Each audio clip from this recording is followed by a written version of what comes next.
Hi hello friends, welcome back to Sindhu special ideas.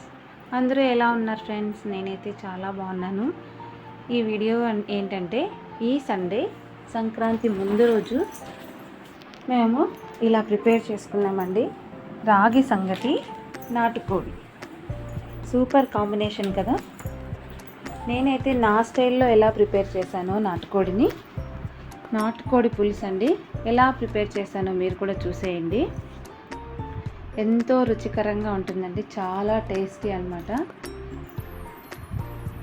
ఈ video ఎవరైనా కొత్తగా చూస్తుంటే ప్లీజ్ ఫ్రెండ్స్ సబ్స్క్రైబ్ చేయండి, లైక్ చేయండి, కామెంట్ చేయండి. అదేవిధంగా మీరు నాటుకోడి పులుసు ఎలా ప్రిపేర్ చేస్తారో కామెంట్ చేయండి. అదేవిధంగా భోగి, సంక్రాంతి, కనుమ ముందుగా శుభాకాంక్షలు అండి అందరికీ. నాటుకోడిని చక్కగా కడిగి ఉప్పు, పసుపు, ఆనియన్ వేసి ఇలా ఉడికించి పక్కన పెట్టుకోవాలండి. ఇప్పుడు దానికి కావాల్సిన మసాలాని ప్రిపేర్ చేసుకోవాలి. నేనైతే చెక్క, లవంగం, అల్లం, కొత్తిమీర, కొబ్బరి వేసి పేస్ట్ చేసుకున్నాను అనమాట.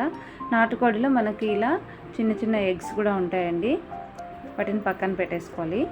ఇప్పుడు మందాకి పాత్రలో ఆయిల్ వేసుకొని ఆనియన్స్, ఎండుమిర్చి, కరివేపాకు వేసి లైట్ గోల్డెన్ కలర్ వచ్చేంత వరకు ఫ్రై చేసుకోవాలి. ఇవి చక్కగా ఫ్రై అవ్వాలండి.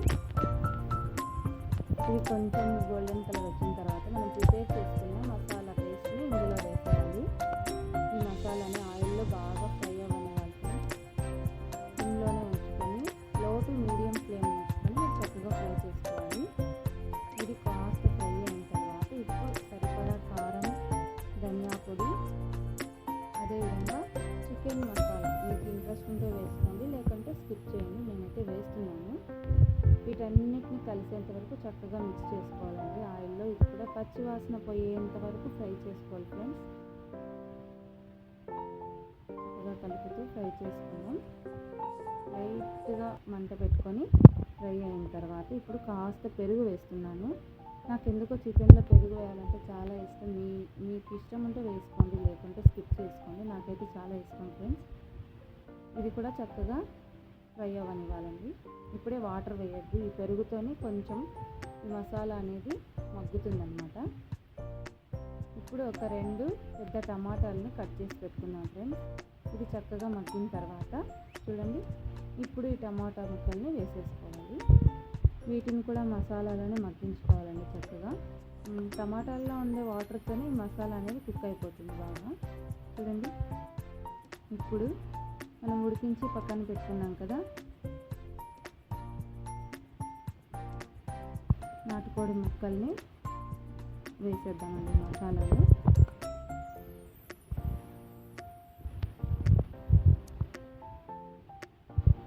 ఓన్లీ ముక్కలు మాత్రమే వేసి ఇలా కలిపి కొద్దిసేపు పక్కన పెట్టుకోవాలి. ఇప్పుడు తగినన్ని వాటర్ వేసి సరిపడా సాల్ట్ వేసి మీరు చక్కగా కుక్కర్ విజిల్ వచ్చేంత వరకు పెట్టుకోవాలి ఫ్రెండ్స్. ఒక 2 విజిల్స్ తర్వాత మన కర్రీ అనేది చక్కగా ఉడికింది. ఆయిల్ పైకి తేలింది కదా. ఇప్పుడు చివరిగా నేను ఎగ్స్ కూడా వేసేసి ఉడికించుకున్నానండి.